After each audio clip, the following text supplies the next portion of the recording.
Welcome, everybody, to Generation Dan. What do you mean there's a monkey on the show now? We gotta make room for a monkey? I'm Atlas Novak. I'm your millennial. Who else is here with me today? I feel like I'm the monkey. I'm Dino the Genetic Marvel. As you can see here on my name, I am the old person in this show at this point. At this point, from the start. I mean, like, listen, soon we're both going to be old people. That's fine. Good morning. Yeah. Jimmy. How are you, sir? Last week was our 200th episode, and I was thinking, like, what happens if, like, let's say this show keeps going for years and years? Why not? As we get older. You know, see, this is what I think people need to understand is that we do this because of our love for conversation and discussion and each other. No homo, maybe a little homo. It's fine. It's a little homo. Yeah. A little homo, sure. But it ultimately, that's the whole point of it, is actually just having a place to talk things through is one of the most important male, if not human, experiences you can have. And a lot of people, I feel like they don't get that opportunity. And that's what we do here, is realistically is going through things. And I love, it's funny. So we were supposed to have a guest today, and as they got sick, life happens, they got sick, which you're like, yeah, that absolutely. And I'll be honest with you, is I've had a little homo. I mean, neither of us are small, but you know what I mean. So, but it's like, I'll be honest with you. So my birthday was on Wednesday. It has been very active, more active than I'm comfortable with. I don't like to do stuff. I like to just kind of do nothing. It's a great way to lose weight. Do nothing. Don't eat. Don't do anything. Just sleep the whole time. You lose weight. It's great. Katie is one of those people, like her birthday. So her birthday's in July. And this year she wanted like a Kentucky Derby theme. So like we're making mint juleps, and you got the like big fancy hats with the flowers. It was kind of a neat aesthetic, but it's really close to the 4th of July, so it's like that plus setting off fireworks in the backyard. It's pretty nice. Why not? Hello, Victoria. Yeah. Thank you, Jim. I appreciate that. Yes. I am 45 billion years old. I was here at the beginning of time, and I will be here at the end of time, sir. But yeah, so like on Thursday, Thursday we have Mental Health. And my nephew was like, hey, why don't you come over? We'll grab some steaks, hang out. That immediately was insane. And I ended up canceling the show because I'm like, yeah, I can't travel. I'm hanging out. It's not going to work. And my wife is like, are you okay? And I'm like, not really, but yeah, it's fine. You know, it was a good time. And I'm still recovering. Oh, like going to get steaks with your nephew, like took so much out of you that you had no. Then we went to his house, and then we started drinking, and it was just, and then he invited some friends over, and they were like, yeah, let's have a great time. And I'm like, no, well, nope. So he did send me home with steak. So I'm like, can't go wrong. Okay. Yeah. There was, my YouTube algorithm showed me the SNL sketch Forever 31.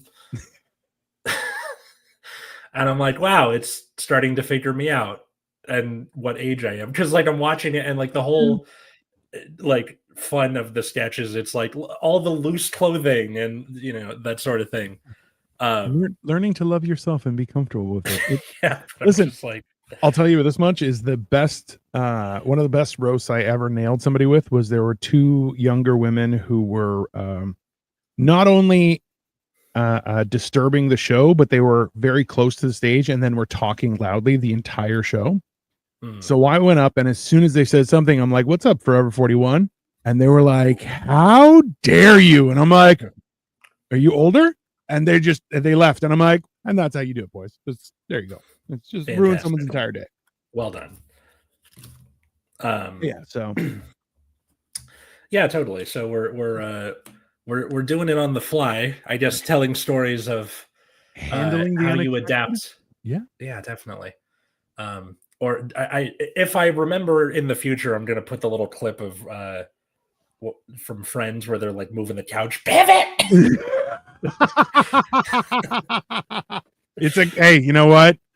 It's this is the funny thing is that there's a lot of conversations that happen around the whole idea of paralysis by analysis, is where you're trying to think of how to proceed, and you get just kind of locked into all the details and everything like that. At the same time, the most difficult part to handle planning is the unexpected, and a lot of the time when people, and this is where like experience comes through and like you slowly get used to be like, yeah, you just figure it out. It doesn't matter. Right. So like similarly with public speaking and comedy, of course, they don't know what you're going to say. They never do. So just because you missed your line doesn't mean everyone's like, ooh, he missed his line. Nobody cares. Yeah. Keep rolling. Just keep rolling. Katie and I last night went to go see Dracula the Musical, which is a thing and is awesome. Yeah. If you follow me on Instagram at Atlas Novak, you'll see some of the pictures from that where like it's a circular stage, so everybody is seated around the entire thing. You had people coming in like the middle, like not the middle, but every single direction. Like there's a thing. I do like that.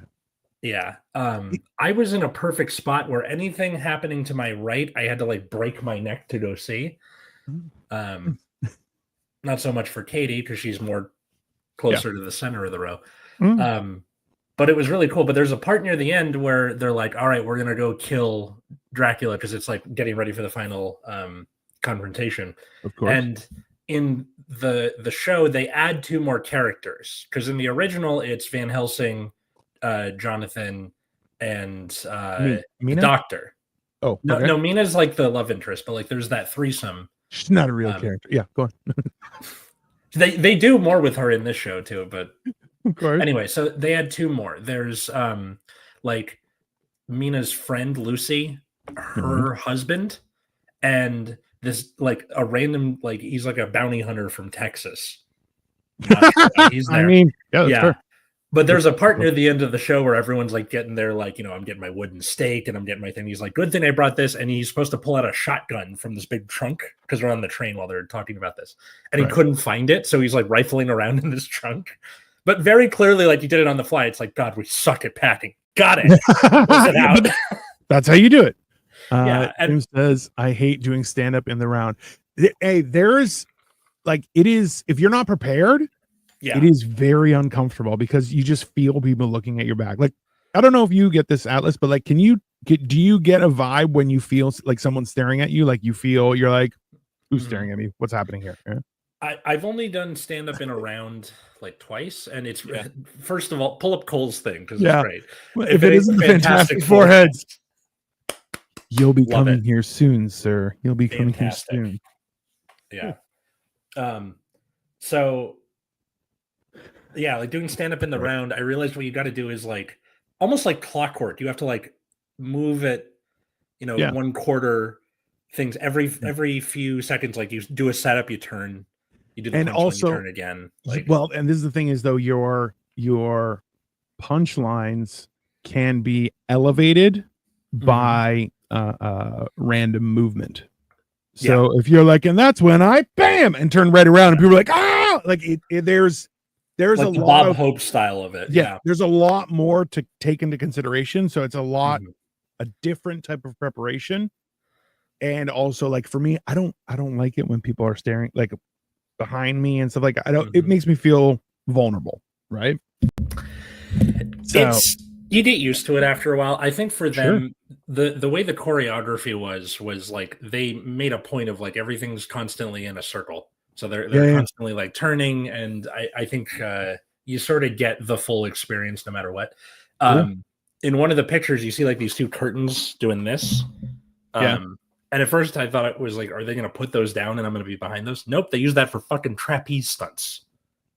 It was amazing. Katie was like, I can't with these. I'm like, why? She's like, as a kindergarten teacher, I just want to be like, you get down from there. It is unsafe. That's fair. Murder mystery in the rounds. Yeah. So Victoria, opened me up to going to theaters and stuff like that, and I'm like, sometimes it's good, sometimes it's weird, but like we have that's like, kind of the fun, well, and this is the thing is I like observing. I don't like being included, right? I like to, which now this is gonna sound horrible, I just like to watch. I like to watch Yeah. and see and try and pick things apart on my own. Mhm. And whereas like we went to a dinner murder mystery thing Yeah. where everyone interacted with you, and I'm like, oh, I hate this so much. So it was very fun. It was very Mhm. fun, but I was like, nah. And the couple we came with, they were like, we've had an exhausting week, and I'm like, we could just sit here and have dinner. We don't have to give a shit about anything That's else. true. And they were like, no, we'll just keep to ourselves. I'm like, yeah, that's fine. I'm like, I'm very okay with just watching. Like, so it's finding out what you're okay with too. Yeah. One of the upsides of theater is like you never quite get the same experience twice. Like Yeah. you're not necessarily going to see the guy not be able to find the shotgun every time. There was one time where like Mina's character is having this big solo about like where she's like singing about like I don't want to love Dracula, but I can't stop myself. And as she's like coming down this like this ladder, her dress got caught on the thing, so she's like belting while like pulling the dress off. Yeah. And where we were sitting, we could see it, but from the other side of the theater, you probably couldn't because it's around a corner. Yeah. Think Atlas should go to the Team Lab experience. What's that? So Team Labs does kind of it's an immersive art exhibit, let's call it that. Okay. So, but the thing is, it's done with like projectors and mirrors and LEDs and all sorts of stuff. It may trip you out. I'll be honest with you. So some of the pictures are me standing in like a 25-foot room that's covered in mirrors, and parts of the room have like LED strips coming down. So like essentially it's just infinity of lights, and then the lights will change and the lights will move, and like it's very, very well done.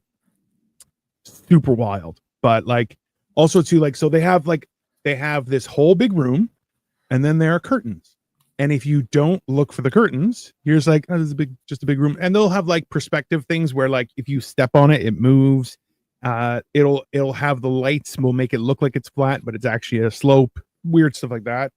And then like movement, like so it's like bees going through flowers maturing, flowers dying, new flowers growing, and it's all on a giant wall. Really cool stuff. But yeah, the weird part was that they had a sign that they're like, please do not lay down on the floor and be mindful of other people. However, every time we went, like there was one circular room with angled mirrors everywhere, and then it was just a light show, just constantly, just like so crazy, like geometric shapes were happening with all these lights. Right. And we walk in, and there's this lady lying down, and she's like, I'm posing, and you're like, why are you being weird? Just they literally, it's for you. Yeah. At the same time, it was in a part of the Venetian, which wasn't, because this was in Macau. So we were staying like in one area. We had to walk across the street to the Venetian and go through the entire Venetian. And throughout the Venetian, like by the, have you ever been to Las Vegas? As a kid, I think like the oldest I was like 14, maybe. So in the Venetian, it has, number one, the roof is painted like the sky, and it's exceptionally well done, but it's also done with like a little bit of perspective. So you'll see like far away buildings and stuff like in the painting. Mm-hmm. And this is all like a shopping area. So as you walk through, it's kind of like, oh, I'm walking through Venice. And then it'll have like a canal that they'll have gondolas going through. Yeah. So it's very beautiful. And of course, weirdos lying down on the ground trying to get pictures of them like next to the canal. And you're like, that's why are you doing that? You could just take a picture. Just don't stop being weird, right? So the way you described it, because it's all like optical illusions, right, is the like don't lie down inside. I just love the idea of someone lying down because they're like, this is too much to take. I need to be on the solid floor. I mean, there were a couple times of that too. Yeah. Where they're just like overstimulated and they're like, I gotta lie down. They actually had a really cool thing where because there were like science areas that were more for like you could go through it, but it was meant to have like school trips and stuff on. Right. Where they had like a giant trampoline and the universe was projected onto it, but it was interactive, so that they were like, you have to be over 12 to participate. And I was like, I'm over 12. And they're like, get the fuck out of here, fatso. Like it was I'm over 12. Okay. Under 300 pounds. Shit. Right. Okay. Exactly. So hilariously, as you jumped, it was to give you an understanding of how gravity works on a universal scale. So you would jump in, and all of a sudden everything would start coming to you, but it's all done with lights. So but it's like lights from like 10 different perspectives. So you don't just create a giant shadow. You do that, and all of a sudden everything interacts with it. Like really cool stuff. Very cool. Yeah, it was honestly, it was a really cool experience. Yeah, if you check out my social media, I have it all documented. It was very cool. There was one room with giant, I would like to say beach balls, but they weren't beach balls because they also had lights in them. So like they were giant rubber balls that were filled with air, but filling a room with 15-foot ceilings. So and you just had to kind of like squeeze through, and then like you don't know where other people are and they're pushing on balls. So like I'm lifting balls over my head trying to make sure that Victoria and her aunt aren't getting hit by giant balls. Like it was very interesting. Also, too, a couple people tried to push balls into me, and I just went, and they were like, ah! It was very entertaining for me. I had a great time. So yeah, it's kind of like both any sort of like theater, stand up. It just kind of comes with the territory of like, got to learn to improv at least a little bit. This also happened to me this week with teaching, where I have the seniors and the sophomores, and the guy who has the freshmen and the juniors is next door to me. So like I have his kids from last year. Ooh. Yeah. And the first unit I always do with the seniors is like your college essay, practical, kind of easy to do. And then you can then take it and go, I'm going to use this on my college application. Right. Right. Yeah, so I started my spiel on the second day of school, and they're like, we did this already. And I was like, you what now? And they're like, yeah, we did this with Mr. I'm not going to say his name, but like next door last year. And I was like, why? Well, shit. So what I said was, I already had this planned for today, so I'm just going to keep going and hope this is different enough. And they're like, okay. And that was it. Yeah, see, that's a very good catch. Very good job. Be like, well, this is what our plan is for today. But you could also add, be like, then you guys should do great at this. This will be perfect. This will be perfect to be better, right? That was kind of the implication. And then afterward, I was like, hi, I think I stepping on another teacher's toes is I taught the thing you wanted to teach or already taught. Yeah. So I was like, I think I stepped on your toes. I did this. What else did you do so I don't do the same thing? Right.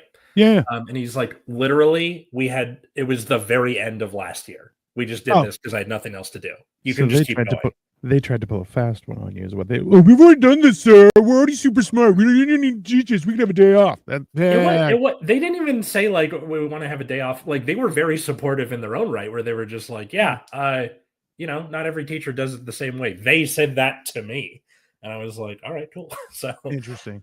Yeah. You might actually have people who want to learn. Oh, yeah. My school is like I went in with my guard up. As you should. And I was like, because this is basically the size of the Pentagon, right? With like 1 million children and all sorts of weird shit, right? No, Atlas, he stepped on your toes. No, Cole, the term there is ate my lunch. Because like if I teach Frankenstein and the person after me also wanted to teach a Frankenstein, I went first. Like there's two names for it. He ate my lunch. That's pretty good. Yeah. But like in 11th grade, you take this big test called the SBAC in California near the end of the year. And so like a lot of 11th grade is focusing on that test. So after the SBAC, there's kind of nothing to do. So he was like, let's get a head start on 12th grade. Sure. So yeah, I just need to. So hold on. It's freshman, junior, sophomore. Other way around. Freshman, sophomore, junior, senior. Freshman, sophomore, junior, senior. Yeah. Is it the other way around in Canada? Or no, we just call it grade 9, 10, 11, and 12. 11, 12. Yeah. Why would you like you guys? I love how you guys are like, I'm a freshman. You're like, I don't know what that means. That is not a point of reference, right? So yeah. But thank you for clearing up. I appreciate it. I mean, we also like we'll say 9th, 10th, 11th, 12th. It's just kind of sounds cooler to. Do you get to take your students on field trips? Yeah, you can apply for those. I have no idea what it is I would want to be doing. Take them to a play. Take them to ace the CB test. CBEST? The CBEST. Congratulations. That's the test to get your credential in a subject. Oh, because Nick's principal. Oh no, sorry. That's for like the preliminary part to become a teacher. CSET is for credentials. Wrong thing. I almost fought it be friend for some shit like that with my son. That's fair, yeah. Don't eat my lunch. Don't eat my lunch, or I'll eat you. Yeah. Very reasonable. Yeah. If But Dino again, doesn't eat lunch, Dino's gonna eat someone. It's fair. There's no way for Aveen to have known that because like Sure. I just showed up, right? Like and I didn't really get to talk to that teacher all that much. See, but this is the what I always found weird about teaching is that what's up, Shoto? You said yo. Please involve yourself in the conversation. We're happy to have you. Like the you can't have something like standardized tests, but also having like, well, every teacher can do what they want. You're like, no. There should be a very like you should be able to teach how you want, but it should be what you're supposed like because I've went into English classes and people are like, you should know all this, and I'm like, but I don't. Yeah. I don't know stuff, you know? I'm teaching in a particular magnet, which is basically like this part of the school with this kinds of students are on a particular curriculum. Okay. So like I was told the things they're supposed to know by the end, and then they're just do that however you want, which is fine. Yeah. So Nick, in your opinion, is it okay to play aggressive dodgeball with the kids? I think that should be the great equalizer at every single grade across the board. Well, think about it this way. Involve teach. Hey, we would have every year there would be a teachers versus seniors basketball game. And wildly, we had a few teachers that were like ridiculously tall, like 6'6", 6'8", but they were older and they weren't in great shape. But bro, they knew how to play ball. It was wild. But we also had a couple seniors that could dunk. And they like one guy, his name was Chris Hunter, and he actually surprised everybody because he was like 5'10", 5'11", maybe. And somebody gave him a little, so he was a guy, what's his name? Steve Crosscheck was on a kind of on a breakaway, I guess. The thing, he sees Chris Hunter, he alley-oops the ball, and everyone's like, what is he? And then Chris Hunter, bam! And everyone was like, what just happened? Like everyone lost their mind, right? So it's having a physical component at every level. Like my school didn't have a football team. There was very little focus on anything but accreditation. You're like, yeah, that's wrong. That's wrong for your entire life, for your entire world. So aggressive dodgeball, absolutely. No headgear. Definitely have teeth guards though. I think that's fair. I'm a proponent of dodgeball, but apparently California isn't cool with that, which like one of the few times I'm like, dude, come on. It's fine. Especially if you use those like squishy ones where they don't have a lot of mass, so when you throw them they like curve, and you got to like learn to like snap your wrists so you get like a good. That's a skill. That is a beneficial thing. Handling the unexpected. It turned. It shouldn't have. Oh my! Right? Yeah. So like my first year they had bombardment. They had like a student teacher dodgeball game my first year, and the second year they're like, we can't do that anymore. We're doing kickball. I'm like, fine. Listen, launching a ball with your foot can still hit people in the face, and it's significantly worse. So they're like, don't kick it at anybody. I'm like, okay, fine. So I was like taking it to deep center every time, like trying to go for the home run. Sure. Why not? So at least it works that way. What's donkey basketball? What's donkey basketball? Interesting. Cole, shouldn't it be BMs? I thought BMS was bowel movements. Just nice. That's what I thought too. I just didn't want to say anything. I was I mean, comparable. No, so this is where like I think a lot of people don't realize how unexpected everything is. Like people have, because there's a great saying. It's like no plan survives contact with the enemy. Plan does survive contact with the enemy. Yeah, that is some German Moltke, I think his name was, some German general in the Franco-Prussian War. It is very painfully accurate. I've heard it in historical stuff, in new stuff. It's across the board where you're going, you can only control yourself very little in your universe. And that's why, like, it's one of those things where it's like, I can't control what you say, but I can control how I react to it. Right. And it really comes down to that. And that's why, like, something unexpected happens. I can't control the unexpected. I can control how I react and how I respond. Right. Aaron Burr taught us all that. Play basketball on donkeys. It was outlawed by animals. That sounds like the worst version of polo I've ever seen. And polo is pretty stupid too. Or the best. I don't know. I mean, like, horses are a lot more like, look, donkeys may be stubborn. However, horses are dangerous and also a little bit crazy. So yeah, there's the I sent you guys the horse girl video, right? Where it's like a parody of like a Billie Eilish song. And it's like how fun it is to be a horse girl. I'll send it to you later. Please do. Yeah. This is trying to go to high school without the precursor years. You should have learned this in third grade. Okay, Miss Cindy, I didn't go to third grade. Now what? Okay. Cole, like, it sounds like he's joking, but like there are kids like that where it's just, I didn't 100%. Learn this skill because I had a rough home life or I was sick or what, like any number of things. And there are times where you have to do what's called scaffolding, where you like put those things in place for kids who missed out on something or didn't grasp something to like get up there. Yeah. You can also scaffold up if they're a gifted kid. Totally fair. It's like, how do I make this more interesting? Did Atlas just sneak in some Hamilton references? Yes, I did. Of course you did. A baby mama is a bowel movement syndrome. The way I lose my ass. It's poor man's polo. Listen, which it means it's going to be a lot more entertaining. Okay, totally fair. Yeah, this is wait. What was the okay? So Donkey Basketball brought to you by Andrew Jackson. He would. Who wouldn't? Come on, let's be reasonable.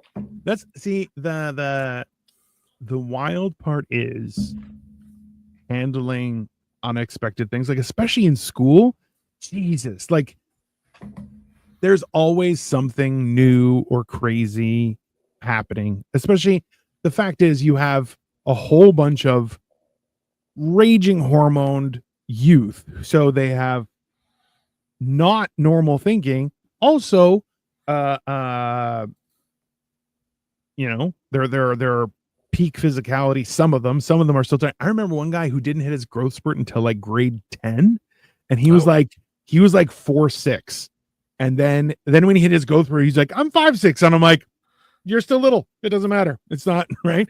I was 6 foot in grade 9, 6'2" by the time I hit grade 11. Right. So I'm like, okay.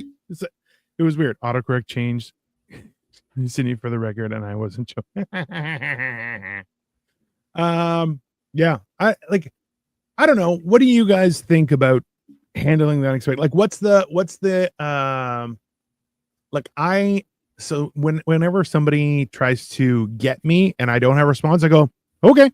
And just sure. And people get enraged by it, which I'm like, when you say get you mean like burn? Oh, why aren't you doing this? Oh, so yeah. Oh, how come you didn't do this? I don't know. Hey, have you thought about doing this? No. And like my quick response, like I explained this to my mother.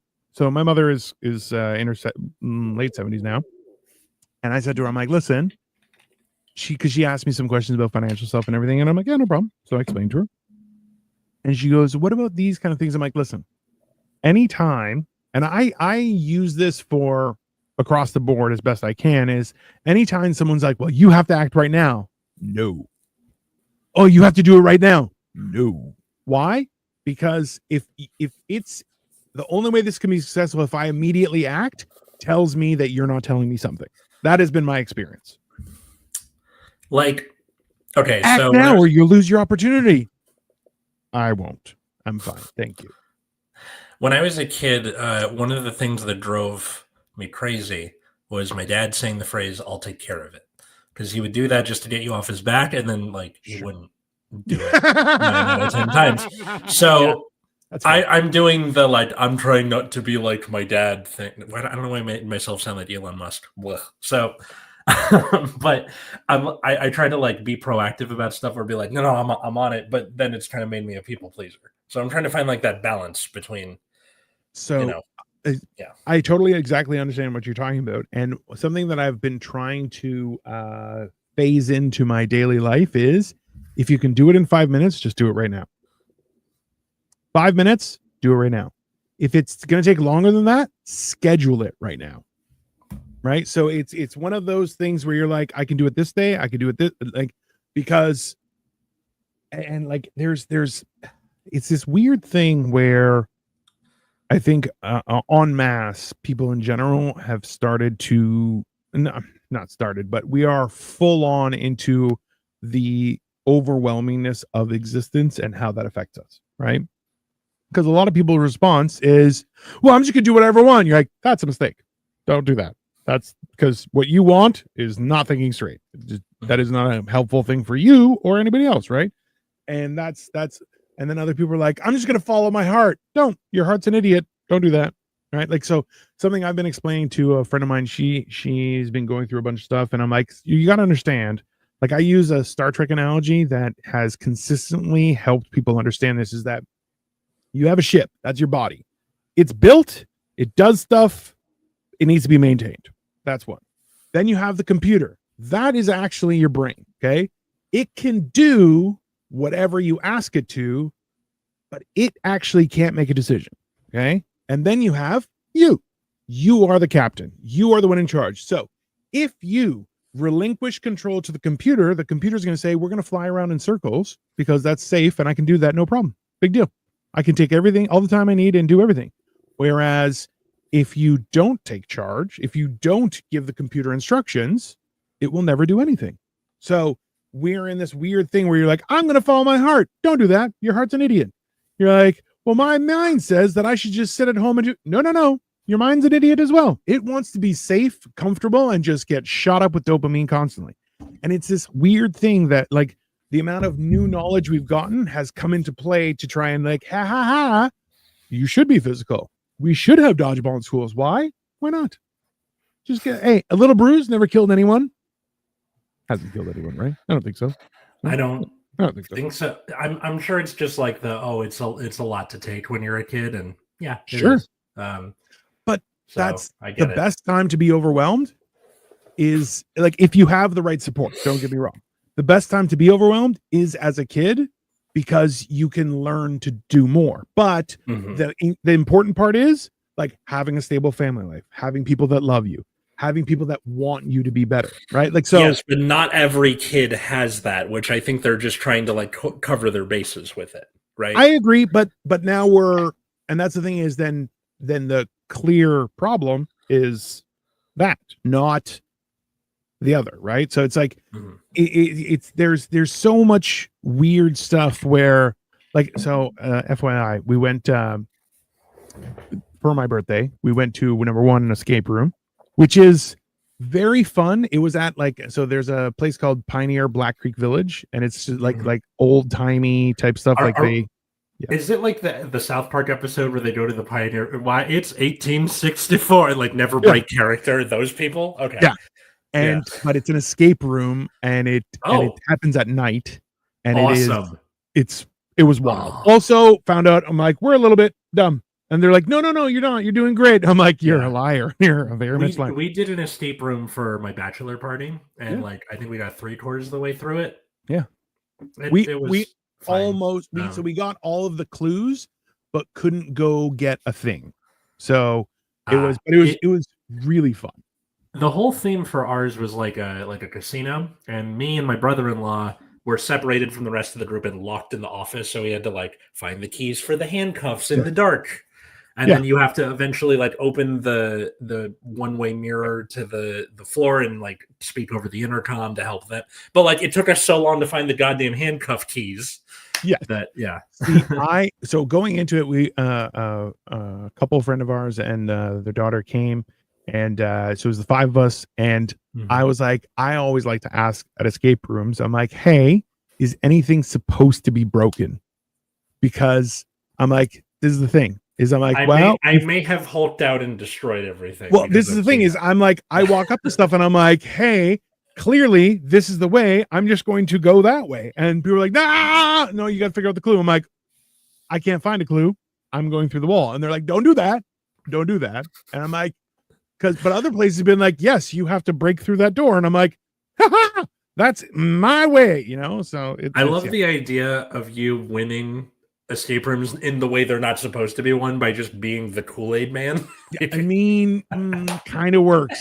Because we were like, you have to open this lock. And I'm like, or I could just break it. And they're like, don't break stuff. And I'm like, I'm sorry, I'm using the tools I was given. I mean, yeah. Child support only lasts 18 years. Spousal support never ends. Thanks, Jim. Woof. Appreciate that. Live free and prosper isn't the right reference. That is not the reference. The overwhelmed kids with no support become villains. No, they become coal. That's what I mean, also kind of unkillable. Atlas would enjoy. Oh yeah. I'm sure I would. Yeah. It was the only problem was there weren't a lot of mosquitoes, but there were a lot of bugs because it was nighttime. So like we started at 8 and then the sun kind of fell at around 9 and we were done at 9:30. So like by 9 there was just bugs everywhere. Victoria had a cicada land on her chest and she's like, Aah! And I'm like, it's fine, don't worry about it, no big deal. So, oh god, so it's just loud, right? All the cicadas. Oh yeah. But like it was a very there were a lot of mosquitoes. They were just and also to the couple and daughter that came with, they were all wearing shorts and I'm like, thanks, because I was wearing a full tracksuit with a hood. I didn't get hit by anything. It was great. LAUSD needs dodgeball. Hopefully fans will switch from fights with weapons. I mean, listen, can you imagine though, like was it West Side Story, but it was dodgeball instead of a knife fight? Perfect. Sell tickets. It's great. That is genius. When you're a jet. Yeah. Boom, right? Just can you imagine someone going, when you're a jet, and then getting a dodgeball right to the face? Just, wow, right? Like, that's great. Yeah.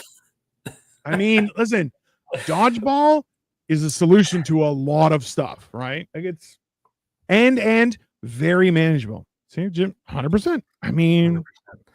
It could work. It could work. Something else we were talking about that gave me an idea. Now I can't remember what it is. So we're going to think of something else, then it'll come back to me. It's completely reasonable. That's how the show works. It's how the show works. That's fine. We went. I was going to say with regards to kids not having support and stuff like that. We went and saw the movie. Do you like scary movies or no? Katie likes scary movies. Katie likes scary movies. We went to a horror themed coffee shop that's actually not too far from our apartment yesterday. Yeah. It was really good. But she was like, yay, spooky date. And I was like, okay. It is now officially Halloween season because August can go fuck itself. That's can. It's a terrible month. So if Christmas can go on for 2 months, then I can have Halloween season for 2 months. Absolutely. Yeah. There's a place called Stormcrow Manor, which is, it's not necessarily just scary, but it's all like nerd shit to the extreme. So I got this mug there, and when hot liquid is in this turns into Cthulhu, and it's fantastic. Oh, that's cool. Yeah. Very cool. So did they jump scare you while serving a mocha? No, like all the okay. So the walls were painted with like famous horror monsters, say like Chucky and Jaws and Cthulhu, like everything. Nice. Michael Myers, everybody, and all the drinks were like named after different horror monsters. Like there's the Candyman and Longlegs, and so on and so forth. So that's the thing. So like we like scary movies in general, and like a lot of times if we see something too scary and we're at home, Victoria's like, I need to watch The Simpsons before we go to bed. I'm like, that's fine. That's totally good. Because Halloween makes me. That's fair. There you go. What? Yeah, Halloween's the greatest, man. And so we actually went and saw Weapons, which is a new movie. It isn't. That's the one where all the kids leave in the middle of the night, right? Yeah. Yeah. I believe it's a very original premise and a great story, but also it kind of shows how resilient some kids are, and kind of stuff. Like one kid really goes through it, and you're just like, bro, that's the thing. Like it's this weird thing where like youth is definitely wasted on the young, but also like you kind of just figure it out. You like whatever system you're in, you just learn to roll with it, right? Yeah, I mean, like It's a weird, like there's a certain, at some point it makes you better, and then at some point where it tips, you're like, oh, now you're worse. That was too far, right? the whole youth is wasted on the young thing, which we have said on the show before many times. But the more I think about it, the more I realize that like youth is what makes the young young. That sounds Correct. like nothing, but what I mean is like They have to be. the flexibility, the plasticity, the ability to adapt is what allows you to be a kid. You know?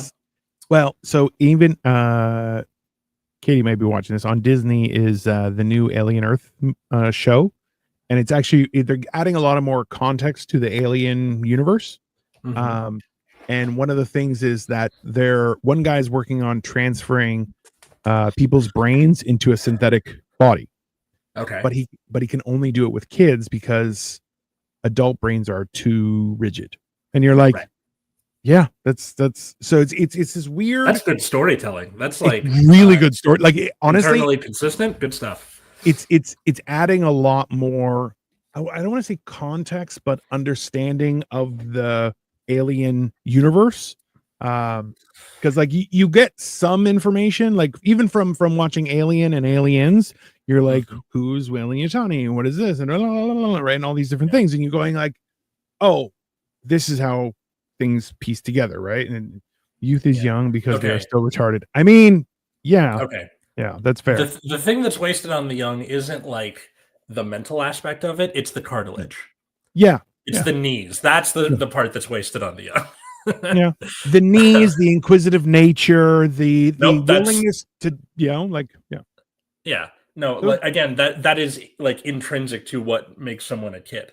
The knees, the elbows, the ability to like, well, to heal from a break. Not my smooth-brained ass getting captured by predator. That's he would. No.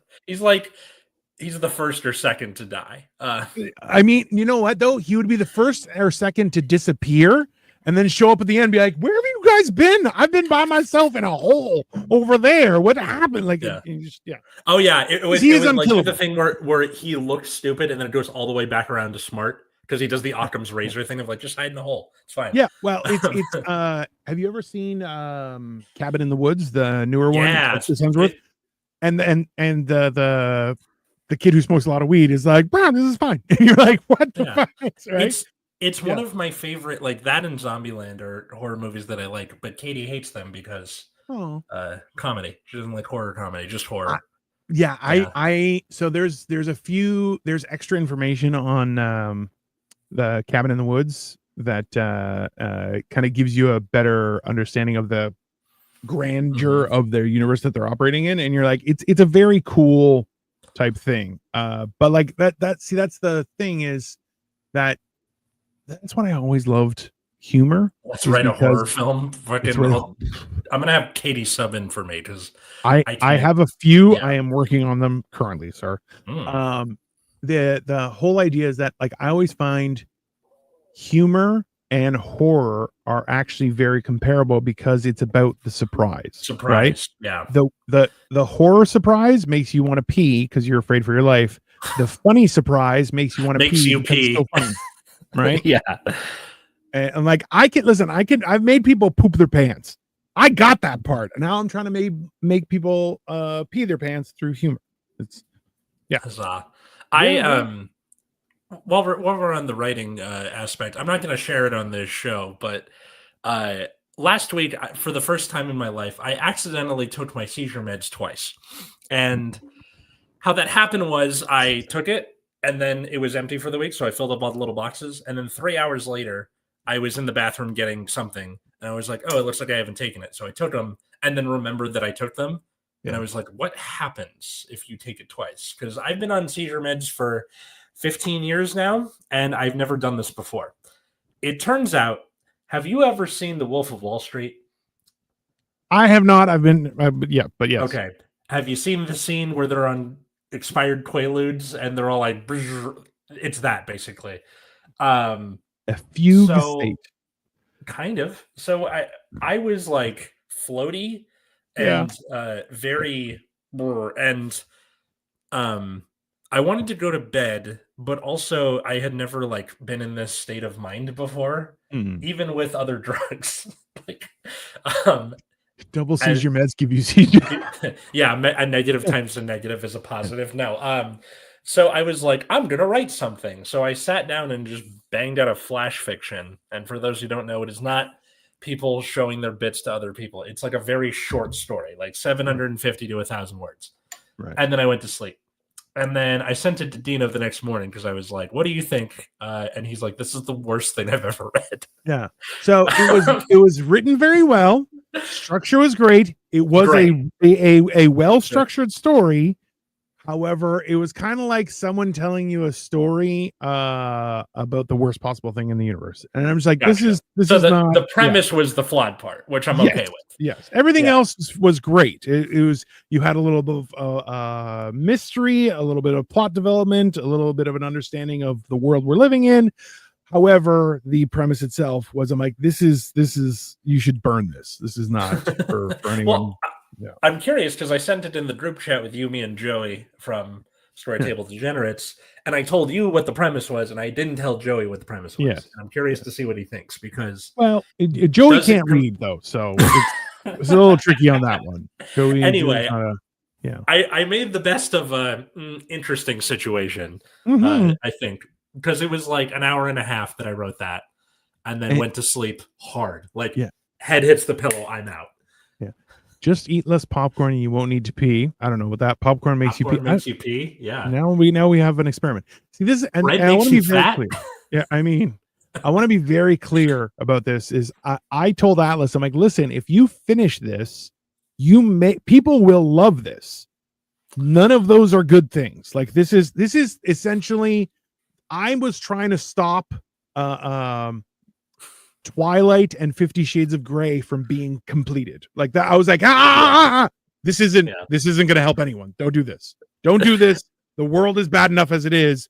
We don't. It's tricky. It's a tough one. Of my favorite Characters Welcome for like Characters Welcome is a YouTube channel where they do sketches. Yeah.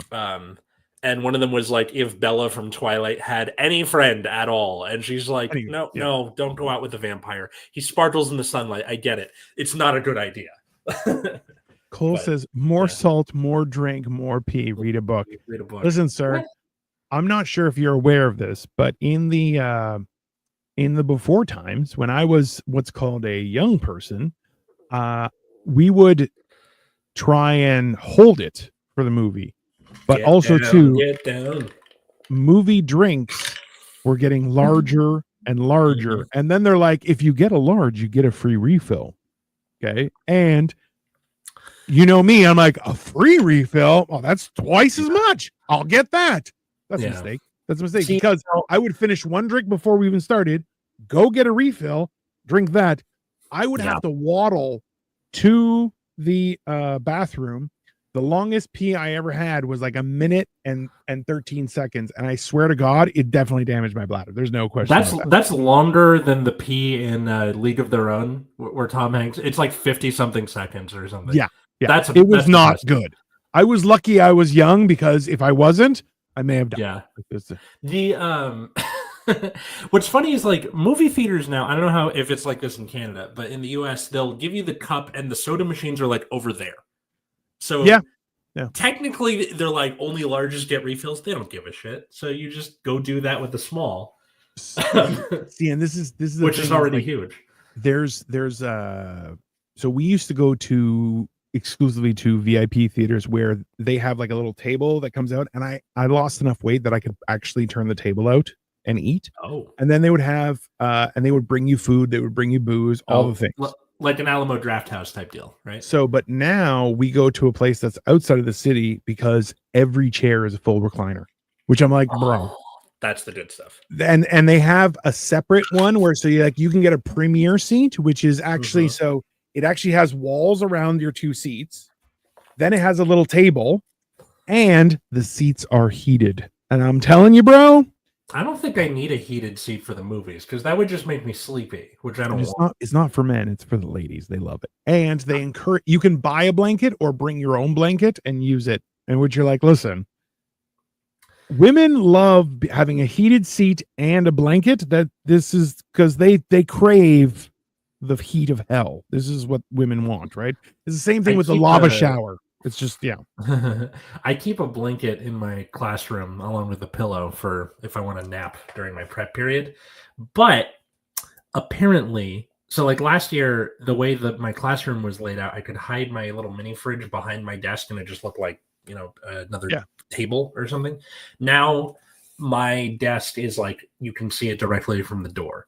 So you can't do it as well. So what I ended up doing was I took my blanket and put it on top it's like a magician's table or something. So far, I haven't been found out. We'll see if that keeps going. But shenanigans. Yeah, you've lost enough weight that you can actually eat. The world is well, because the way you lost most of your weight was intermittent fasting, right? Yeah. Well, intermittent and long fasting. So like I even now, like, so the amount of food that I've eaten this week. So today we're going out for lunch and then we're going to go see. So Shin Godzilla is back in theaters up here. Cool. They're doing a promotion for it. And we never saw it back in the day. So I'm like, we're going to go see it. So because Victoria's like, it's just still your birthday week. And I'm like, hey, let's go. So we're going to go for lunch and then go see that. And I'm like, yeah, and after that, I'm probably not going to eat for like 4 or 5 days because I'm dying right now. I'm bringing a blanket and a lady. I'm getting perked off. 100% would have made Jurassic Park so much. So this is the thing you need to understand, that they have cameras in the theater watching you. So don't do that. Don't touch each other. Wildly inappropriate. I have lost 80 pounds. Good for you. Awesome, Jim. Yeah. So I'm right now I'm sitting around 3 bills, which means I've lost like 250 pounds, but like I need to drop like 100 pounds because I'm still fat. I'm a acceptable amount of fat to be in public, but I still feel fat and I want to get small, and then I'm going to have a ridiculously large head. It should be funny, but hey, who knows? Yeah. This has been fun. This has been a very enjoyable episode. We talked about all sorts of shenanigans. The last Jurassic it was terrible. I always wonder, like, it was just all bad decisions. So at the AMC, where you have Nicole Kidman coming in, like that's how you know it's time to put away your phone. Nicole Kidman is here. Yeah, the movie is starting. But she's always like sitting down to see Jurassic World. I'm like, that's not really much of a like where she's talking about the splendor and grandeur of the movies. I'm like, that's like it was okay. I really don't think I would be showing that as the movie she's going to watch, you know? No. Do you remember when THX was a thing? So like you would sit down and be like, and you're just like it's a, cameras in the theater. Yeah. So they have night vision cameras now pointing at the audience to make sure people don't jizz on everything. I'm keeping some extra weight so I don't have to right now. Okay. So I had to have this conversation with somebody else where I'm like, bro, I had to like change 90% of my material because it was mostly all fat guy stuff. Yeah. And now I'm like, I've made jokes and people are like, that's not funny. And I'm like, it's hilarious. They're like, no, you're not fat enough to do that. I'm like, yeah. I am grandfathered, sir. Yeah. I had something like that where like a lot of my jokes when I was first starting out are like, I'm under 21. And then once I turned 21, I was like, wow, these aren't funny anymore because I'm 21. Yeah. And because there was like a novelty to it that like you're here and you're 17. Damn. Like, yeah, that quits being interesting after college. Have you seen the new immersive movie experience in Asia? The screen is the entire wall and it's supposed to scare the shit out of you. So, I don't know. Like that and the whole Vegas sphere thing doesn't really do it for me. The guy who voices Doofenshmirtz, is that her name? What's his name? Povenmire. Great hair, right? Maybe. So he was like, we went and saw The Matrix, and essentially what they've done. So you have the movie, and then the background of the movie is moving as well behind it. So it's kind of like a planetarium type thing. It looks really neat. I definitely want to try. Is it close to you, you son of a bitch? That theater? It's in LA. No, it's experiencing the screen is the entire wall. It's supposed to scare the shit out of you since it's so close. Oh, it's not. No, it's in Asia. But, yeah. We have IMAX. I've been IMAX before, but the thing Victoria's talking about, no, we don't. Yeah. IMAX though isn't like IMAX. So IMAX used to be like, it was like the seats were actually like really like that, and like the screen you'd actually be really close and they would curve in and stuff like that. Now you're like, it's a bigger screen, but it's not that. I remember seeing Revenge of the Sith in IMAX when that came out. Yeah, and that was crazy because when I was a kid, all I cared about in Star Wars were the lightsaber fights. How good is the lightsaber fight? Absolutely. If it's good, I like the movie. And Revenge of the Sith has the best lightsaber fights in the whole series. Yes. By far. And there's multiple of them. So I was like, this is awesome. I'm 11 or whatever. Yeah. And also too, that has the scene where the war on Coruscant, where it's just layers and layers of ships fighting, and you're like, yeah, you want that as big as humanly possible. Like it's That was one of the cool things where like you find out all the little things in the background. Like I actually have I gotta build it. It's a dark Falcon, so it's the Millennium Falcon but all black, and it comes with a Darth Jar Jar. So it's Jar Jar Binks, cool. which was an actual plot, and then they planned that and then they scrapped it, right? Because it also comes with a white. It comes with a white Darth Vader, which I do have, like a 12-inch white Darth Vader. It's pretty cool. But I love the idea of like they just ship you a normal Millennium Falcon and then like a can of black spray paint or something. Figure it out. I mean, it maybe happened. But anyways, well, this has been a very enjoyable conversation, sir. I think the question for the comment section or the people listening to this after on your Spotifys and your YouTubes and all that, what is your greatest improvisation that turned out to work? What is your greatest adaptation on the fly that you can't believe stuck the landing? Drop it in the comments below, or leave us a review on your streaming app of choice at Generation Dan, wherever fine social medias are found. You can also find me at Atlas Novak, wherever fine social medias are found, like TikTok and Instagram or Blue Sky. And check out my other show, Nexus at Night, which is about the trading card game Card Fight Vanguard. If that's not your thing, I completely understand. Every Friday night, 7 p.m. Pacific. How about you? I am, as always, Dino the Genetic Marvel. Please follow me on social media. I'm documenting my daily fun and excitement, as well as cooking. I'm cooking a lot, and I'm trying to get better at it. So I'm doing all sorts of stuff. Plus, we have all sorts of shows where we talk about mental health, we talk about life, we talk about history, we talk about generational differences. We also do a cooking show on Saturdays. So come check us out everywhere, and just don't come over. I'm cleaning or doing something. Just leave me alone. That's fine. You can see me on the internet, though, wherever you want. And that's that. Have a wonderful rest of your Sunday, or when this airs on Friday. And we will be back very soon. All right? Bye, folks. Later.